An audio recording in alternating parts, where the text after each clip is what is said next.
महायुतीचे उमेदवार प्रतापराव जाधव हे आज आपला उमेदवारी अर्ज दाखल करणार आहेत। मोठं शक्ती प्रदर्शन, रॅली आणि सभा सुद्धा या ठिकाणी होणार आहेत। या संदर्भात बोलण्यासाठी आपल्यासोबत स्वतः उमेदवार प्रतापराव जाधव आहेत। भाऊ, आज तुम्ही उमेदवारी अर्ज दाखल करणार आहात, मोठं शक्ती प्रदर्शन होणार आहे, काय भावना असेल? नाही बघा, आज आम्ही उमेदवारी अर्ज भरत असताना आमच्या महायुतीतील सर्व प्रमुख पक्ष, घटक पक्ष, या सगळ्या पक्षांचे आमदार, प्रमुख नेते, पदाधिकारी आजच्या या अर्ज भरण्यासाठी या ठिकाणी बुलढाण्यामध्ये येणार आहेत। त्याचसोबत आमचे सगळ्यात महायुतीतील सर्व कार्यकर्ते, पदाधिकारी सुद्धा या ठिकाणी येणार आहेत। आणि आज आम्ही त्या ठिकाणी माझा महायुतीचा अधिकृत उमेदवार म्हणून माझा उमेदवारी अर्ज आज आम्ही दाखल करणार। बाहेरून कोण कोण नेते मंडळी येणार आहेत तुमचे या अर्ज दाखल करण्यासाठी?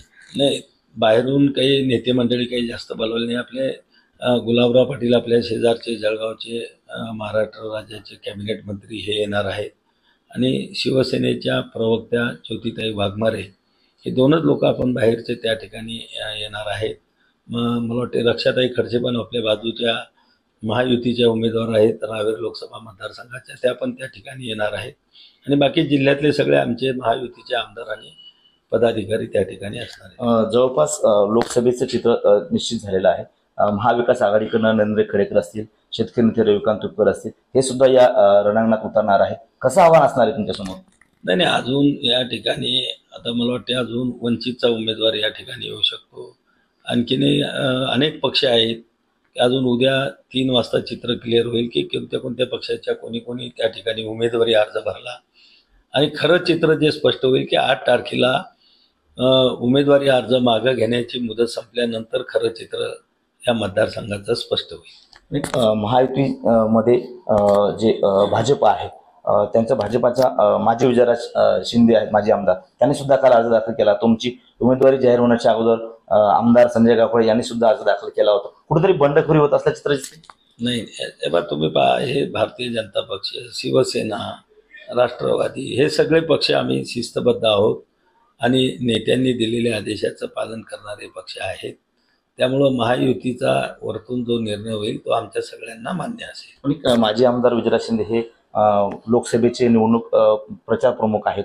त्यांची नाराजी उघड त्यांनी काल केलेली आहे की त्यांचा फोटो वापरला जात नाही, त्यांना बोलवलं जात नाही मीटिंगला, बैठकीला। आता तुम्ही असं नाही आहे, त्या ठिकाणचे जे मेळावे झाले ते विधानसभा मतदारसंघावाईचे मेळावे होते आणि त्या ठिकाणच्याच आमदाराचा फोटो आणि जिल्ह्याची एक समन्वय समिती वरच्या स्तरावर नेमलेली आहे की या सगळ्या पक्षांचं हे करण्यासाठी भारतीय जनता पक्षाचा एक नेता, राष्ट्रवादीचा एक नेता आणि शिवसेनेचा एक नेता, आणि या 3 लोकांनी या सगळ्या गोष्टीचं महायुतीचं नियोजन त्या ठिकाणी करायचं म्हणून त्या हिशोबाने ते घेतले होते। आजच्या याच्यात जर तुम्ही पाहत असाल तर सगळे महायुतीचे आजी आमदार, माजी आमदार आणि सर्व नेते मंडळीचे फोटो आजच्या बॅनरला आहे।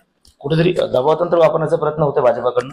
नाही, भारतीय जनता पक्ष सुद्धा अतिशय जोमानं कामाला लागला। तुम्हाला सांगतो, महायुतीचा जे काही यंत्रणेची तयारी असते, पूर्वतयारी अर्ज भरण्याच्या, मला तरी वाटतं की महाराष्ट्रात सगळ्यात आघाडीवर माझा बुलढाणा लोकसभा मतदारसंघ आहे की 6ही विधानसभेमधले महायुतीचे मेळावे, तेही जंगी मेळावे त्या ठिकाणी पार पडलेले। नक्कीच। तर हे होते महायुतीचे उमेदवार प्रतापराव जाधव। आज मोठ्या संख्येनं शक्ती प्रदर्शन करत ते आपला उमेदवारी अर्ज या ठिकाणी दाखल करणार आहेत। कॅमेरामन निलेश देशमुखसह गणेश सोळंकी, TV9 मराठी, बुलढाणा।